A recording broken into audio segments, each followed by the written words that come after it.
بسم اللہ الرحمن الرحیم۔ محترم ناظرین، السلام علیکم ورحمۃ اللہ وبرکاتہ۔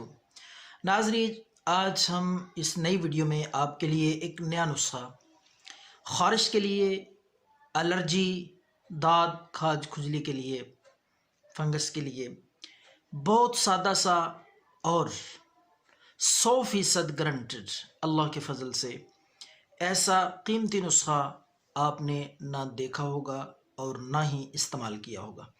تو سب سے پہلے آپ نے کیا کرنا ہے، ایک پودا ہوتا ہے سبز پتوں والا، اک جسے کہتے ہیں، یہ جو سکرین پہ آپ دیکھ رہے ہیں، یہ اک کا پودا آپ نے توڑ کے اس کی چھوٹی چھوٹی ٹہنیاں، چھوٹے چھوٹے ٹکڑے پیس آپ نے لانے ہیں۔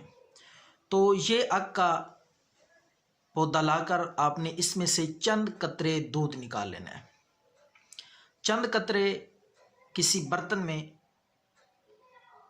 اس کا دودھ نکال کے، اس کے بعد آپ نے دوسری چیز جو اس میں شامل کرنی ہے وہ پنسار سٹور پہ آپ کو جانا پڑے گا۔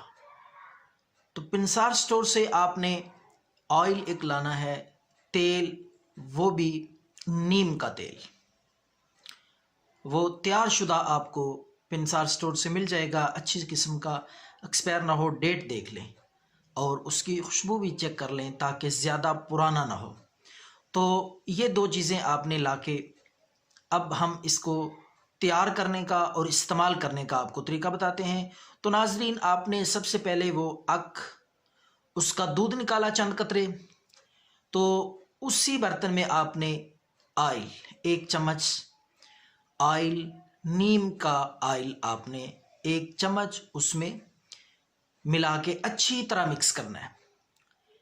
جب یہ دونوں اچھی طرح مکس ہو جائیں تو آپ نے آہستہ آہستہ، جس جگہ پہ بھی خارش ہے، پھوڑے پھنسیوں کی صورت میں ہو، خشک خارش ہو، کھجلی ہو، دھدر ہو، تو جس جگہ پہ بھی خارش، الرجی ہے، آپ نے اس طریقے سے، یہ جو آپ دیکھ رہے ہیں اسکرین پہ، آرام سے آہستہ آہستہ اس کو لگانا ہے۔ کم از کم 30 منٹ تک لگا رہنے دیں۔ انشاءاللہ ایک دفعہ لگانے سے ہی آپ محسوس کریں گے کہ خارش میں، الرجی میں، کھجلی میں کتنی کمی واقع ہوئی ہے، اور آپ حیران ہوں گے، سکون آ جائے گا۔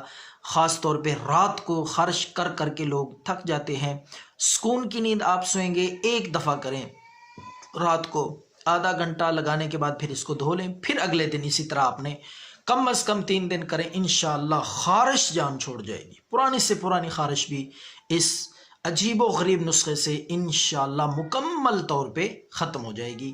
دعاؤں میں یاد رکھیں۔ اللہ حافظ۔